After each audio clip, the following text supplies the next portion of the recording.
қатты қызығамын деп айта алмаймын. Музейге бірінші рет келіп тұрмын. Жастар келеді. Жалпы мәдениетке құштарлығы көңілге тойымды деп ойлаймын. Это расстраивает. Тәрбие болу өте қиын. Бірден кел дегенге бала да бара салмайды, өзінің қызығушылығы болса келеді.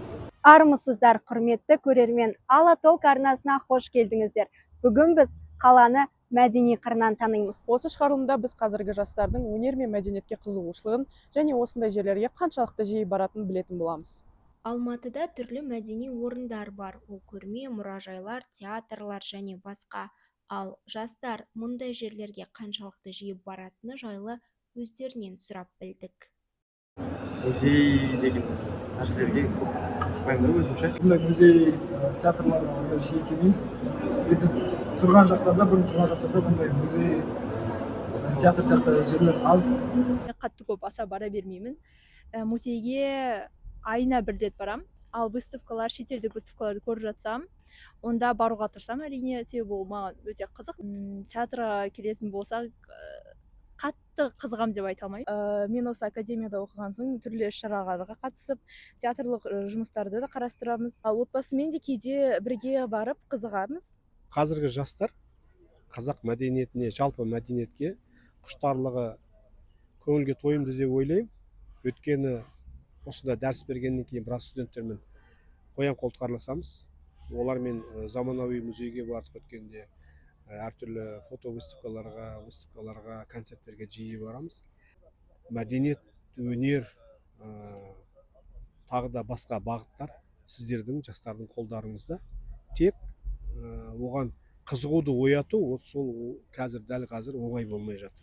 Жастардың қызығушылығын ояту неге оңай емес, және ояту үшін не істеу керек? Махаббат мектептен ашылу керек. Театрға, тағы да концерттік программаларға, мұражайларға барлығына мектеп қабырғасынан тартылу керек. Өйткені бала күнінен, кішкентай күнінен тәрбиеленбеген бала 13 жастан кейін ол тәрбие болу өте қиын. Жасайтын дүние өте көп. Қазақтың мынау тың мәдениетін, тың жатқан көптеген салалар мен бағыттарындағы тұнып жатқан байлықты әлемге таныту, мынау заманауи өмірде соцсетилер арқылы, не болмаса мынау өзіміздің қалыпты, не болмаса дәстүрлі өнер түрлері арқылы дәріптеу, ол біздің аманатымыз. Қазір жарнаманың заманы дейміз. Кез келген жерде жаңағы қаржы, бір жерге барып бір нәрсені түсіру үшін, мысалы өзіміздің Маңғыстау, Ақтауды барып көріп түсірудің өзі қаржыға келіп тіреледі. Сосын ғана оны дәріптеген кезде мүмкін ол мәдениетке жұмыс істейді. Жастардың айтуынша бірден дайын картинаны емес, әлеуметтік желіде дайындық кезеңімен танысып барып нәтижені көру әлде қайда қызығырақ. Жағы қарқынды дамып жатқан соцсетиға мән беру керек сияқты, TikTok, Instagram. Себебі мен көремін, театр қазір жақсы дамып келе жатыр. Актерлардың эдиттары шығып тұрады, көріністерді көреміз. Ал музейлердің дамуы сәл төмендеу.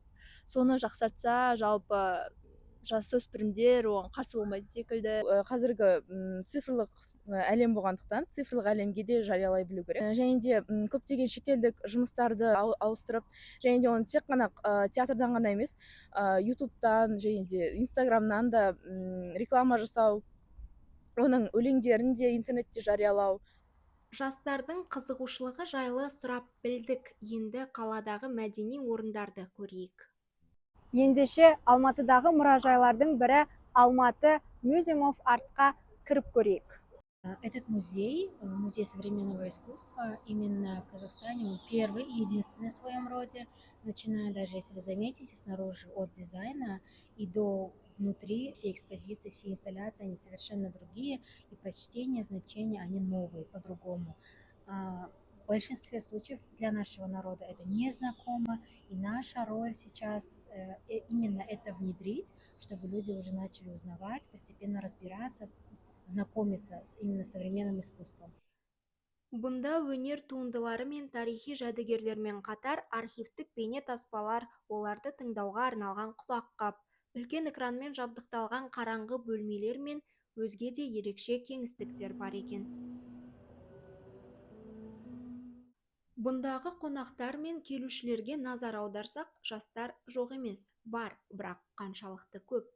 жастар келеді, то есть молодые очень много приходят, но если честно, они приходят сюда в большинстве своем не для того, чтобы изучать, как-то наслаждаться искусством, а просто в большинстве делать фотографии в красивых локациях, чтобы это было эстетично. Ну, это расстраивает, вот, я скажу. Приходят много, но приходят не ради искусства. Жастардың арасында колледжден келген бір топ балаға көзіміз түсті.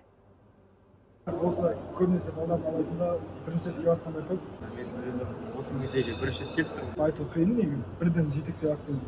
Кішкентай кезінен бастап тарихты көп оқытып, баланың сана сезімін үйрету керек қой сондай нәрсеге. Содан кейін бірден кел дегенге бала да бара салмайды, өзінің қызығушылығы болса келеді. Также мои впечатления об этом месте достаточно так, специфические. Я не могу сказать, что это мне понравилось или нет. Это раскрывает мою точку зрения как о новом и неизведанном для меня. К примеру, чтение книг, да, это хорошо, но также изучение истории — это отдельное искусство, и также посещение музеев, таких как этот музей, достаточно широко раскрывает мой кругозор на нашу историю. Медиатордың айтуынша, музейде әлеуметтік желі үшін жауап беретін арнайы медиа бөлім бар. Сондай-ақ мұнда тұрақты түрде мастер-класстар өткізіледі.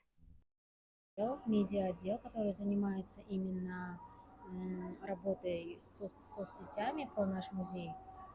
У нас, например, проходят мастер-классы в Шиберхане. У нас прям есть отдельная студия, Шиберхана называется. Там проводят. Біздің келесі локация Есентай молда орналасқан галерея. Мұндағы қызметкер бізге галереяны таныстырып, көрме тақырыптары белгілі бір уақыт сайын ауысып тұратынын айтты. Қазіргі жоба жақындық және дене, естелік пен сезім кеңістігі туралы екен. Ощущается как что-то такое в животе. А вообще галерея образовалась в 2015 году, и тогда мы были чисто галереей. А сейчас галерея — это часть проекта Art Future. Вот. Мы занимаемся как раз-таки организацией мероприятий не только на территории галереи. Недавно у нас прошла выставка в Центральном выставочном зале музея имени Костеева. Консультант жастардың келу саны бойынша нақты статистика айта алмайтынын жеткізді. Дегенмен, галереяға таңғы 10-нан кешкі 10-ға дейін түрлі қонақтар тұрақты түрде келеді. Олардың қатарында жастар, студенттер мен оқушылар аз емес. Приходят учителя, это учителя литературы, истории, вот чего-то такого гуманитарного, и приводят детей, и да, тут прям классами проводим экскурсии. Бұнда да әлеуметтік желіге аса назар аударылып, түрлі лекциялар мен кинокештер ұйымдастырылып тұрады екен. Қорытындылай келсек, жастардың мәдениетке деген қызығушылығы жоқ емес бар, бірақ әлі де бұл бағытта қолжетімділік пен насихатты арттыру қажеттігі атап өтілді. Сізбен болған СДУ студенттері Ақбота және Даяна.